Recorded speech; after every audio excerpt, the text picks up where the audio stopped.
प्रथम भगवती सिमर कै गुरु नानक लई धियाई श्री अंगद गुर ते अमरदास श्री हर राई श्री हर कृष्ण धियाई है सब सच्चाई एक महादर पातशाहियां दी जोत हाजर हजूर साहब श्री गुरु ग्रंथ साहब जी महाराज काल जी दे पाठ दर्शन दिदार का ध्यान करके खालसा जी साहब गुरु आज्ञा वस्तु तेई प्यारे मिलो बिना मिलिया तेरा नाम तो प्यारे नानक नाम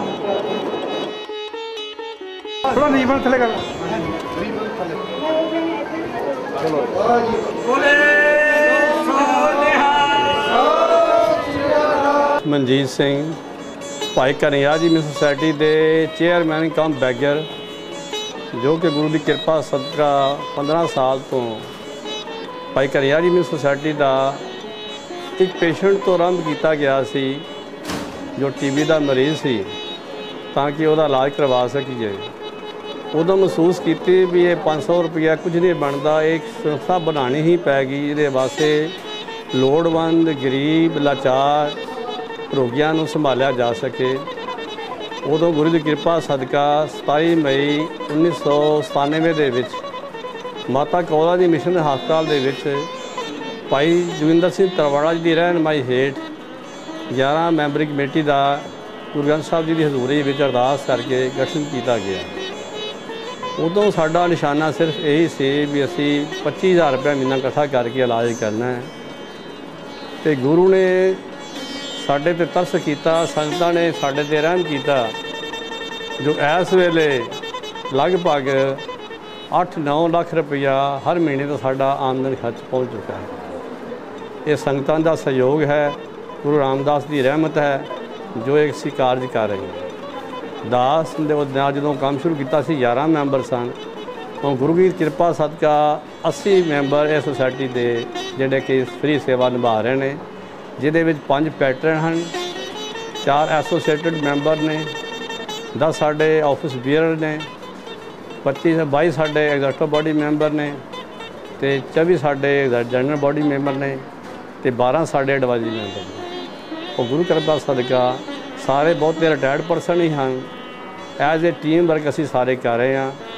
ਜਿੰਨੇ ਸ਼ਹਿਰ ਦੇ ਵਿੱਚ ਚੈਰੀਟੇਬਲ ਹਸਪਤਾਲ ਹੈਗੇ ਨੇ ਉਹਨਾਂ ਵਿੱਚ ਸਾਡੇ ਮੈਂਬਰ ਪਹੁੰਚ ਕੇ ਜੋ ਲੋਕ ਆਪਣਾ ਇਲਾਜ ਨਹੀਂ ਕਰਵਾ ਸਕਦੇ ਉਹਨਾਂ ਦੀਆਂ ਫਾਈਲਾਂ ਫ੍ਰੀ ਬਣਵਾ ਕੇ ਉਹਨਾਂ ਦੇ ਆਪਰੇਸ਼ਨ ਫ੍ਰੀ ਕਰਵਾਏ ਜਾਂਦੇ ਹਨ, ਟੈਸਟ ਫ੍ਰੀ ਕਰਵਾਏ ਜਾਂਦੇ ਹਨ ਤੇ ਸੁਸਾਇਟੀ ਵੱਲੋਂ ਮੈਡੀਸਨ ਦੀ ਮਦਦ ਕੀਤੀ ਜਾਂਦੀ ਹੈ। ਸੁਸਾਇਟੀ ਨੇ ਆਪਣੇ ਇਸ ਵੇਲੇ ਇੱਕ ਵੱਡਾ ਹਸਪਤਾਲ ਜੋ ਕਿ ਬਹੁਤ ਹੀ ਲੋੜਵੰਦ ਇਲਾਕੇ ਵਿੱਚ 500 ਗਜ਼ ਦਾ ਹੈ, ਜਿੱਥੇ ਕਿ ਜਨਰਲ ਮੈਡੀਸਨ ਦਾ ਹਰ ਤਰ੍ਹਾਂ ਦਾ ਇਲਾਜ ਹੁੰਦਾ ਹੈ।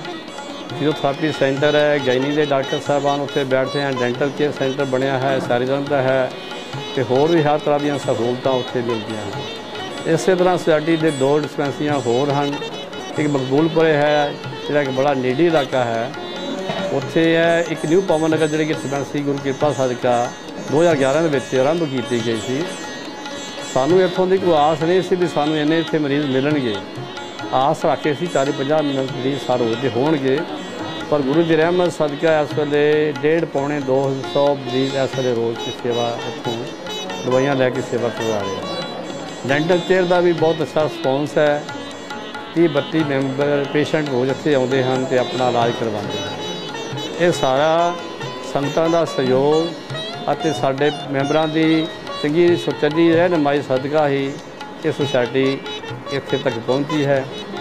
ਹੁਣ ਗੁਰੂ ਕਿਰਪਾ ਸਦਕਾ ਹੋਰ ਉਪਰਾਲਾ ਕੀਤਾ ਗਿਆ ਹੈ ਕਿ ਨਾਲ ਲੱਗਦਾ ਪਲਾਟ ਜਿਹੜਾ ਸੀ ਉਹ ਵੀ ਸੰਗਤਾਂ ਦੇ ਸਹਿਯੋਗ ਨਾਲ ਲੈ ਕੇ 4-5 ਮਹੀਨੇ ਵਿੱਚ ਬਣ ਜਾਏਗਾ।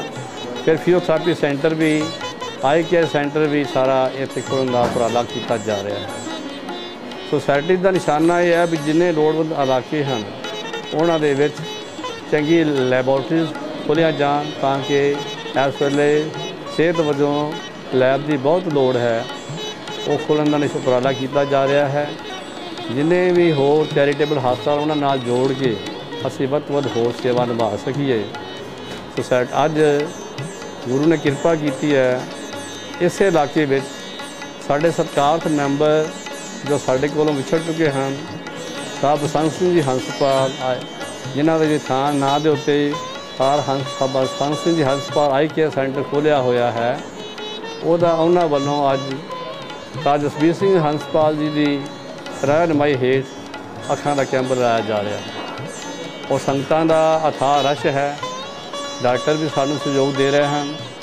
ਜਿੰਨੇ ਆਪਰੇਸ਼ਨ ਹੈ ਗੁਰੂ ਕਿਰਪਾ ਸਦਕਾ ਸਾਰੇ ਫ੍ਰੀ ਕਰਾਏ ਜਾਣਗੇ। ਇਹ ਸਾਰਾ ਸਹਿਯੋਗ ਹੰਸਪਾਲ ਜੀ ਵੱਲੋਂ ਹੀ ਕੀਤਾ ਜਾ ਰਿਹਾ ਹੈ। ਅੱਜ ਤੱਕ ਸੇਵਾਦਾਰ ਹੈ ਸਾਹਿਬ ਬਸੰਤ ਸਿੰਘ ਜੀ ਹੰਸਪਾਲ ਜੋ ਸੁਸਾਇਟੀ ਦੇ ਸਤਿਕਾਰ ਪ੍ਰੋਜੈਕਟ ਬੋਡੀ ਮੈਂਬਰ ਸਨ ਅਤੇ ਸੁਸਾਇਟੀ ਨੂੰ ਹਰ ਪ੍ਰਕਾਰ ਦਾ ਸਹਿਯੋਗ ਦਿੰਦੇ ਰਹੇ ਹਨ। ਉਹਨਾਂ ਦਾ ਜੀਵਨ ਇੱਕ ਕਾਮਰੇਡ ਹੁੰਦੇ ਹੋਇਆਂ ਵੀ ਗੁਰੂ ਘਰ ਨਾਲ ਅਥਾਹ ਪ੍ਰੇਮ ਸੀ ਅਤੇ ਬਹੁਤ ਵੱਡੇ ਸੋਸ਼ਲ ਵਰਕਰ ਸਨ। ਹਰ ਥਾਂ 'ਤੇ ਆਪਣੇ ਪਿੰਡ ਵਿੱਚ ਵੀ ਜਾ ਕੇ ਉਹਨਾਂ ਨੇ ਲਾਇਬ੍ਰੇਰੀਆਂ, ਸ਼ਮਸ਼ਾਨ ਭੂਮੀਆਂ ਔਰ ਬੱਚਿਆਂ ਨੂੰ ਵਿਦਿਆ ਦੇਣ ਦੇ ਬੜੇ ਕਾਰਜ ਕੀਤੇ ਨੇ। ਸੁਸਾਇਟੀ ਦੇ ਆਈ ਕੈਂਪ ਉਹ ਹਰ ਸਾਲ ਹੀ ਲਗਾਉਂਦੇ ਸਨ ਅਤੇ ਅੱਗੇ ਵਾਸਤੇ ਭਾਈ ਜਸਵੀਰ ਸਿੰਘ ਦੀ ਡਿਊਟੀ ਲਾ ਗਿਆ ਤਾਂ ਕਿ ਇਹ ਸੁਸਾਇਟੀ ਦੀ ਸੇਵਾ ਜਿਹੜੀ ਅੱਖਾਂ ਦੀ ਸੇਵਾ ਹੈ ਇਹ ਸੁਸਾਇਟੀ ਦੀ ਸਦਾ ਵਾਸਤੇ ਚੱਲਦੀ ਰਹੇ ਅਤੇ ਗੁਰੂ ਕਿਰਪਾ ਸਦਕਾ ਉਹਨਾਂ ਦੇ ਸਹਿਯੋਗ ਦੇ ਨਾਲ ਇਹ ਚੱਲ ਰਹੀ ਹੈ।